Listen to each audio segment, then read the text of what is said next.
तू बी काय बघितलं एकदम लाल साडीत तू भारी दिसते तू. तेवढं लोकांच्या बाईचा पदर भरावा लागला मग तो बाई तेवढं लय 19,000 रुपये यायला लागलं काय चल अरे घे ना.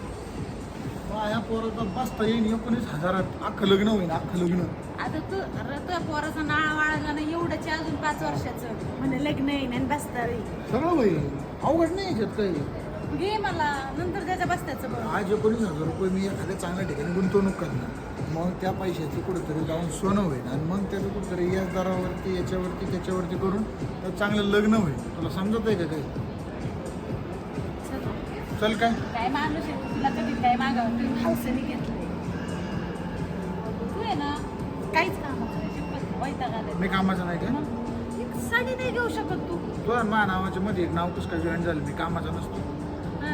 कोणतं नाव जॉईन कर? पिल्ल्या कसं काय झाला? बावळट काय बावळट यातला फालतू खर्च. मॉलमध्ये येऊन खर्च करणं म्हणजे शहरातली मूर्ख लोक. समजलं तुला? आणि मस्तपैकी गावाकडं राहून आता गावाकडच्या कपड्याच्या दुकानातून पेठेतून कपडे खरेदी करणं म्हणजे एकदम गावाकडची हुशार माणसं. समज स्वतःला शाने समजणारे हे असे हेट. कशाला घेऊन आला मग इकडं? चल घरी. मला नाही काय घ्यायचं. नको लोकांच्या बाहेर. चल आता चल.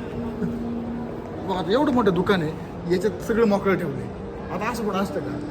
आपल्या इथं बघ बरं साडी लुगडे बसता घालाय मस्तपैकी खाली गादी बसायची घे फेक घे फेक. अरे याला प्रोफेशनल म्हणतात. आलं का तुझ्या लक्षात? अच्छा हा. म्हणजे मॉलमध्ये येऊन शिळं खाणं याला प्रोफेशनल म्हणतात आणि गावाकडं ताजं खाणं याला प्रोफेशनल म्हणत नाही. अरे काय तिकडे तू माहिती तिकडे काय